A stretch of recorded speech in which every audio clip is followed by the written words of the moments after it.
Murid-muridnya heran, ini guruku iki piye to ngaji kok tiba-tiba ngomong kakinya di pundakku. Ternyata setelah ditanya, apa tuh guru maksudnya? Oh enggak, tadi aku dapat penglihatan bahwa besok akan ada wali besar namanya Abdul Qadir. Dan kakinya ada di atas pundak semua wali.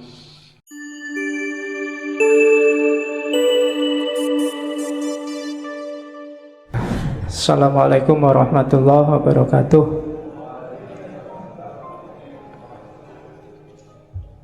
Bismillahirrahmanirrahim.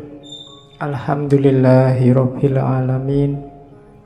Wa bihi nasta'inu ala umurid dunya waddin.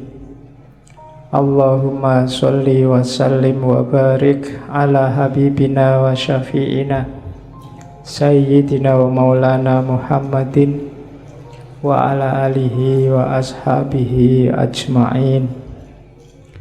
Amma ba'du.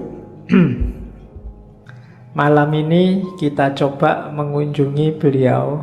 Sudah lama saya ingin ngangkat beliau, cuma baru malam ini sempat.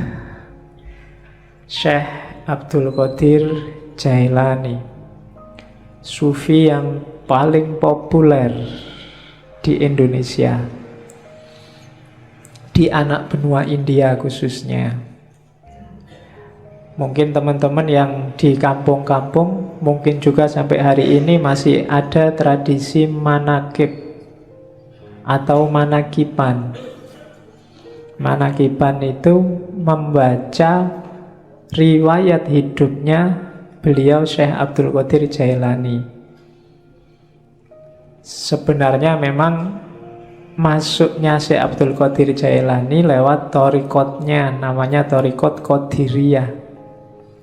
Tapi uniknya di Indonesia itu manakiban itu tidak cuma untuk ahli thariqah Qadiriyah, biasanya di kampung-kampung oleh kiainya ya semua ikut. Pokoknya manakiban. Meskipun hari ini banyak yang nyinyir terhadap manakib. Ada yang bilang bid'ah lah, ada yang bilang banyak hurufatnya lah, macam-macam. Biarlah yang nyinyir dengan kenyinyirannya. Kalau dibantah ya mudah gegeran. Manakib itu kan dari akar kata mangkobah. Mangkobah itu cerita tentang kebaikan atau kesolehan seseorang. Jadi manakib itu hanya untuk orang-orang baik. Tidak mungkin ada manakib Abu Jahal, itu tidak ada. Manakib Hitler itu tidak ada. Jadi manakib itu untuk orang-orang baik. Dibaca ya tidak apa-apa. Dari riwayat hidup mereka kita bisa mengambil banyak ibrah, banyak pelajaran. Nanti ada yang bilang, mbok yo ngaji aja, baca Quran, baca hadis, sudah.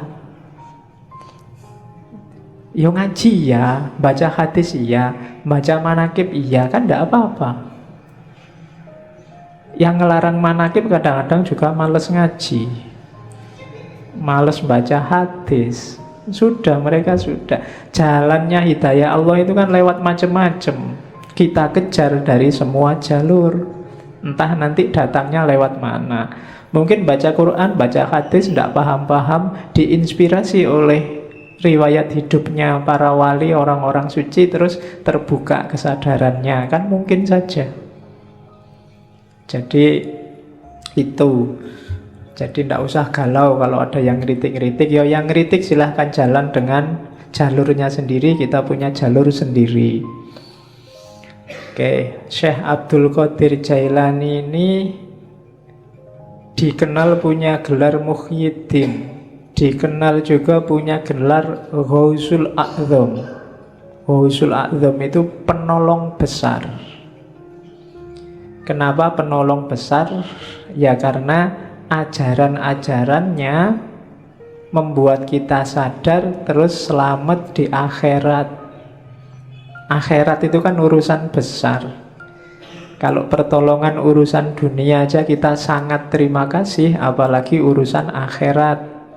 Makanya beliau digelari Ghausul A'zam. Dan Ghaus ini kan jenis wali ranking 2 kelihatannya, di bawah kutub.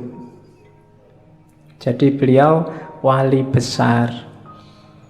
Nanti ada cerita seorang sufi hampir 2 abad sebelum Syekh Abdul Qadir Jailani yang sudah meramalkan bahwa besok ada wali namanya Abdul Qadir yang lebih besar dari hampir semua wali. Wali ini namanya Junaid. Jadi Syekh Junaid ini satu ketika waktu pengajian kayak gini tiba-tiba ekstase terus teriak-teriak, kakinya ada di pundakku, kakinya ada di pundakku. Murid-muridnya heran, ini guruku ini piye to ngaji kok tiba-tiba ngomong kakinya di pundakku. Ternyata setelah ditanya, apa tuh guru maksudnya? Oh enggak, tadi aku dapat penglihatan bahwa besok akan ada wali besar namanya Abdul Qadir, dan kakinya ada di atas pundak semua wali. Nah, itu ceritanya Junaid. Dan beliau Syekh Abdul Qadir Jailani ini masih apa ya, kalau di Indonesia disebut Habib mungkin ya, karena ayahnya keturunan Hasan, ibunya keturunan Husain. Jadi 2 jalur. Dia termasuk Hasaniyin dan Husainiyin. Oh itu wis berarti masuk Ahlul Bait. Ini Habibnya Habib berarti double. Iya, cuma enggak pakai gelar Habib ya, enggak pakai Habib Abdul Qadir, enggak. Dia pakai, orang menyebutnya Syekh. Syekh ini gelar universal. Di Arab semua orang tua juga akan dipanggil Syekh. Jadi tidak pamer kehabibannya, tapi aslinya sudah Habib. Sejak kecil dia dikenal sudah anak soleh, tidak ada fase nakalnya. Jadi sudah baik sejak kecil. Kan ada cerita sangat terkenal waktu dia masih sangat muda, umur belasan tahun, pingin nyari ilmu ke Baghdad. Ibunya yang janda saat itu susah melepas anak ini, masih sangat kecil. Akhirnya terpaksa dititipkan kafilah, dikasih sangu uang 80 keping uang, ditaruh dijahit di bajunya.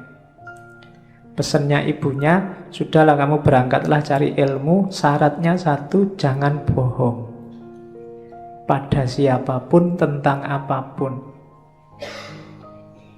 Dan di tengah jalan ternyata dirampok kafilah ini, semua barang-barangnya diambil. Tidak ada yang nganggep si Abdul Qadir ini, sampai kemudian ada perampok yang tanya, kamu punya harta apa? Masih kecil. Abdul Qadir bilang, saya tidak bawa apa-apa, cuma tadi dititipin ibu, di bawah baju ini dijahit. Jadi perampoknya heran, kok kamu diem aja, kita juga tidak percaya kalau kamu punya barang, kok malah kamu cerita. Katanya Syekh Abdul Qadir Jailani muda, loh ibu saya pesennya nggak boleh bohong. Dan gara-gara ini kabarnya terus perampokannya nggak jadi, perampoknya tobat. Iya. Jadi itu yang saya sebut jalur hidayah itu dari mana saja, maka orang yo nyari hidayah dari macam-macam. Jangan disalah-salahkan. Kalau amal itu amal kebaikan. Loh kan amal kebaikan yang lain banyak. Lah iya jalurnya banyak. Yang lain juga dilakukan macam-macam. Nanti dari salah satunya mungkin akan datang hidayahnya Allah. Nanti Syekh Abdul Qadir ini ada cerita waktu di Baghdad pingin daftar ke universitasnya Ghazali, Madrasah Nizamiyah, tapi nggak diterima. Ya mungkin ya kayak kalian mungkin ngelamar di kampus mana, UGM apa mana, terus ditolak. Nggak apa-apa, nggak usah galau. Si Abdul Qadir Jailani juga nggak diterima kok awalnya. Dari situ terus dia nyari guru-guru yang lain. Banyak gurunya, orang-orang suci, orang-orang terkenal. Termasuk yang paling dekat ada syekh namanya Syekh Hamad. Syekh Hamad ini penjual sirup di pasar, tapi termasuk seorang wali besar.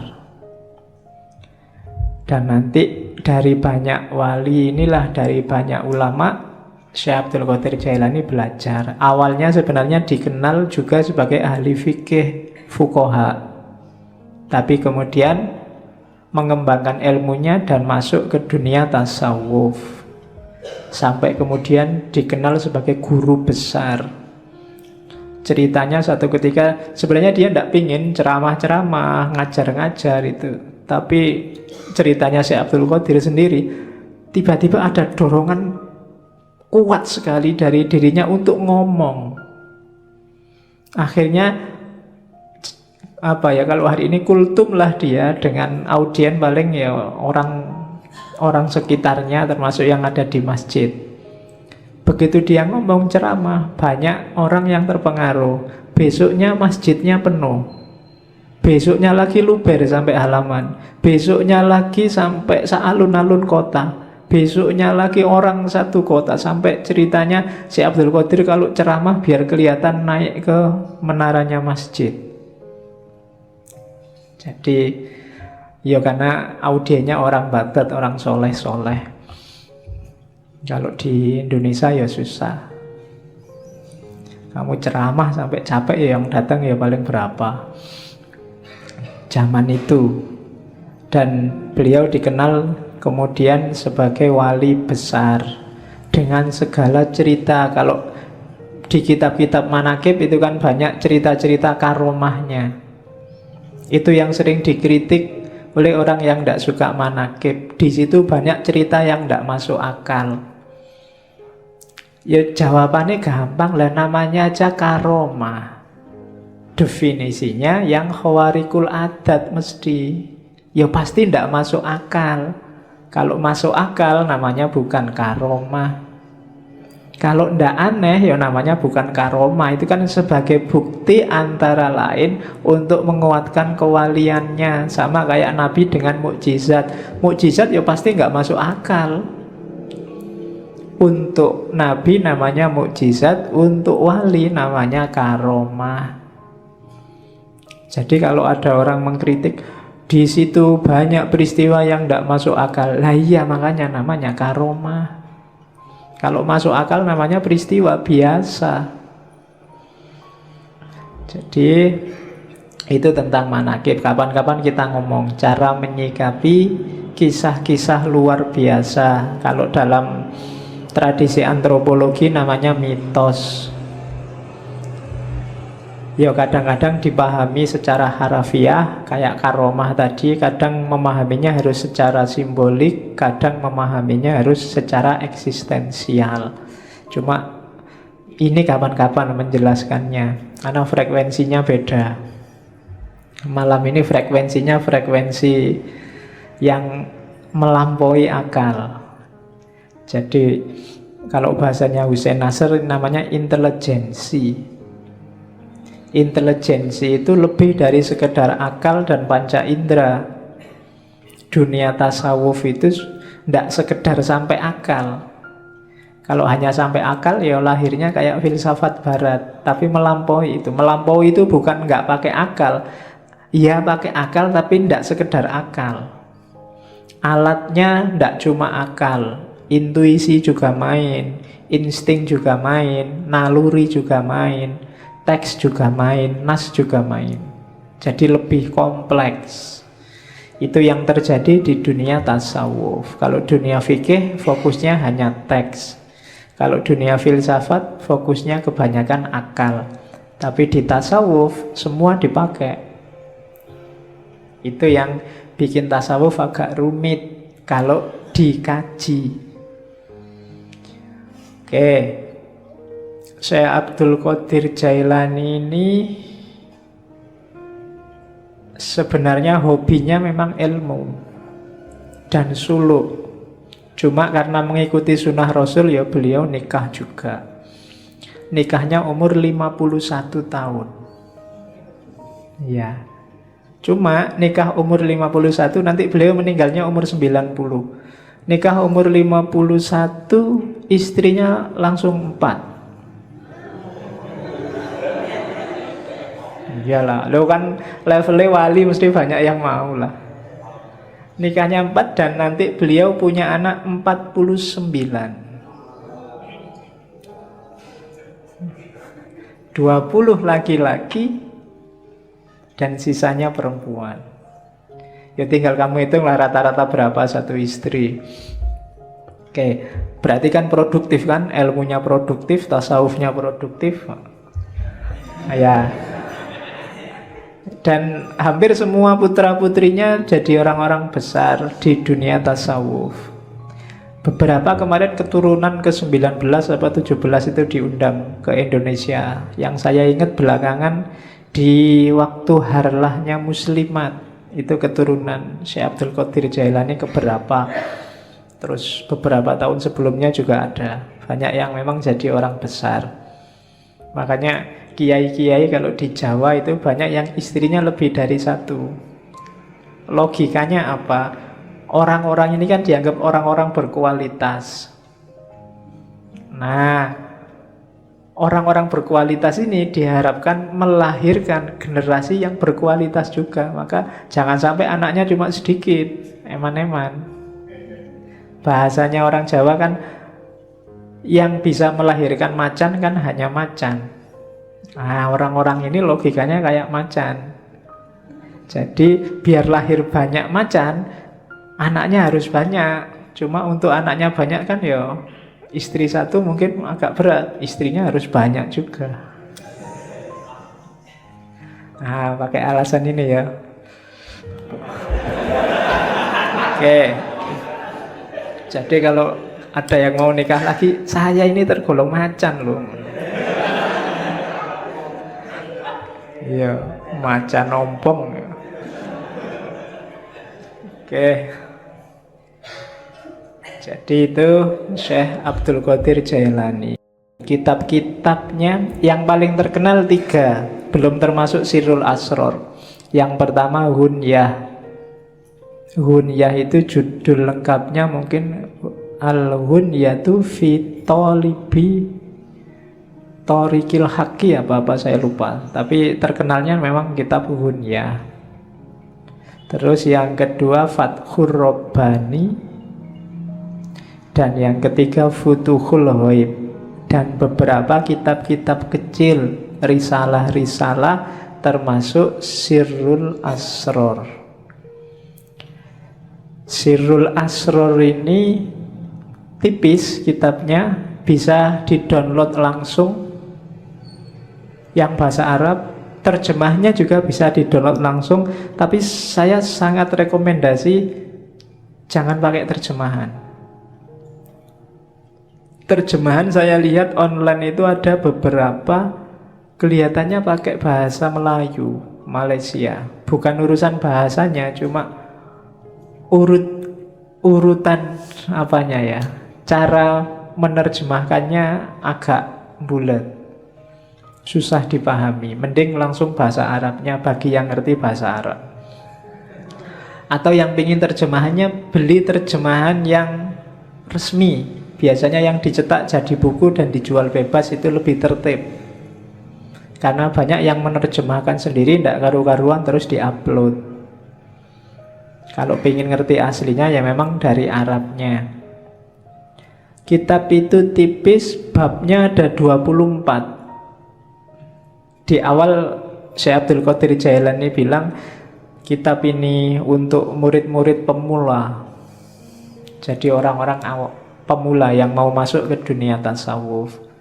Babnya ada 24. Alasannya kalimat syahadat La ilaha illallah Muhammadur Rasulullah itu hurufnya ada 24. Dan 1 jam sehari juga ada 24 jam. Jadi saya akan nulis 24 bab dalam kitab yang nanti diberi judul Sirrul Asror. Ya malam ini kita cuplik beberapa, tidak semua ya. Kalau semuanya nggak mungkin. Saya ambil beberapa sesuai tema kita. tentang ibadah. Jadi yang nanti hampir semua penjelasannya tentang ibadah nanti double 2. Ada ibadah lahir, ada ibadah batin. Ini terjemahan saya. Kalau di naskah aslinya ada ibadah syariah, ada ibadah thariqah. Dan saya tidak akan jelaskan yang ibadah syariah, kalian pasti sudah ngerti semua. Kita fokus ke yang ibadah batinnya, meskipun dua-duanya saling terkait. Nanti kita lihat dasar-dasarnya, kemudian kita lihat praksis ibadahnya.